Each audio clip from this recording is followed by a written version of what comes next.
Gusto nyo magkain kang recipe ni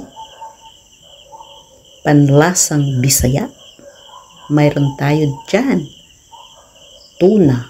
Pinasarap na tuna sa ganitong luto o sa recipe ni panlasang Bisaya. Mayroon tayo dyan mga gulay-gulay. We have asin at asukal.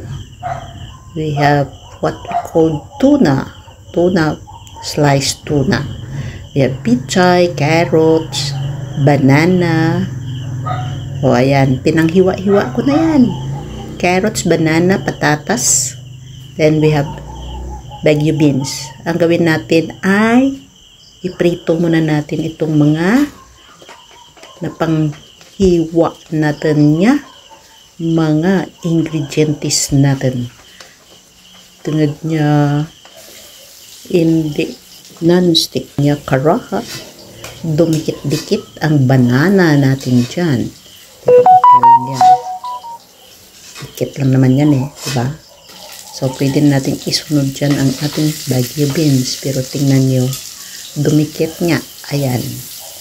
So matapos natin maprito ang ating bagu beans, hugasan muna natin ang ating keraha or ang ating kawali. Isunod naman ang ibang ingredients. We have repolyo. Prito natin yan. Pagkatapos, ang last natin na pichay. Yan ang ating prito. Unahin na muna natin ang kanyang stock. Then, ang kanyang leaves. Inuna ko yung stock kasi medyo matigas yun diba? Yun yung tangkay. Yung tangkay, yun ang ilagay dyan sa. Then, prito natin ang ating fish. The fish. Fish be with you. Prito natin yan. Dalawang hiwa lang yan. Ayan Pero, slice ko ng maliliit para maganda tingnan. So, habang niluluto natin ang ating fish, sa hindi pa nakapag-subscribe sa channel na to, please do subscribe. At mag-comment o magbigay ng inyong lugar kung saan kayo naroroon para malaman ko kung saan nakarating itong ating video. Naging hiram kay panlasang Bisaya, kinupya.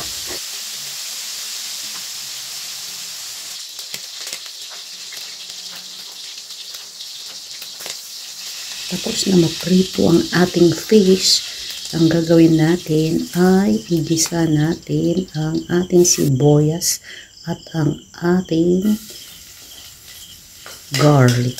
Ayan, ang ating bawang. Kailangan natin matusta ang ating bawang kasi mayroong aswang dito sa amin. Aswang, natakot sa bawang. Ganun pa yun. Bakit may aswang? Kasi ayaw nila ng hilaw na bawang. Kailangan tostado. Kaya ayan, hintayin yung matusta yan bago ilagay ang sibuyas. So, tostado na. Ayan na.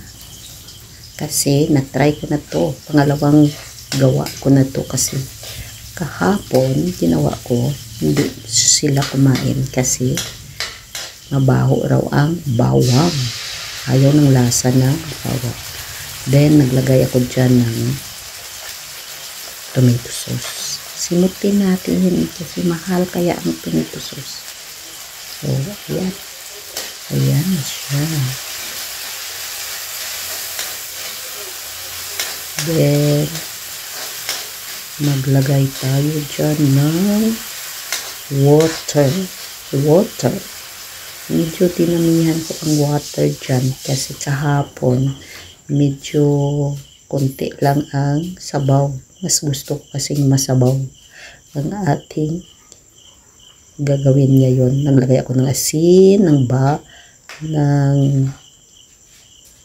black pepper, asukal, at kung ano-ano pang dyan na mga seasoning. Kaya ng Knorr cubes, ng magic sarap, or bitsin. Depende sa inyo kung gusto nyo maglagay dyan. Sa akin kasi mahilig kasi ang manukain dito ng ganyang mga seasoning. Then, nang kumulo na ang ating ginagawa dyan, dagdag na lang natin ang ating mga pinerwetong banana, carrots, at saka patatas. Since maraming sabaw, medyo pakuluan ko ito na medyo matagal-tagal. Bahala ng pero kung gusto nyong half cook, paglagay nyo, kunting kimbot lang. Kunting kimbot. Kunting kulo. Pwede mo nang idagdag ang iba't ibang ingredients dyan. Pero ako gusto ko to pakuluan kasi medyo marami ang sabaw para medyo kumunti ng bahagya. Okay? Walang kukontra dyan. Para maiba naman ang luto nyo sa tona. Ganyan yan. Masarap kaya to. Pangalawang bisis ko na tong ginawa. Kaya ito, bin-vlog ko para makita nyo at masunod nyo ang panlasang Bisaya na resiping ito. Thank you so much, panlasang Bisaya, sa recipe mo. Sana mag 1 million views ito. Dagdag na natin ang ating fish dyan. Takpan ulit para medyo ang tostadong fish ay medyo lumambot ng konti. Diba? Sa akin lang naman yun eh. Bahala na kayo. Bahala na kayo kung ilagay nyo na lahat ng iba. Then, mayroon pala akong isang nilagay dyan. Ano ba yun? Yun ang tinatawag na slurry. Slurry cornstarch na may tubig para medyo maging malapot-lapot ang ating niloloto. Lumapot konti ang sabaw ng ating ginagawa. Ewan ko kung anong pangalan nito. Basta, sabi ni Lasang Bisaya, tuna, ibang luto sa tuna. Masarap na luto sa tuna. Ewan kung ano ba yun. Basta, yun na yun. Okay, tapos na medyo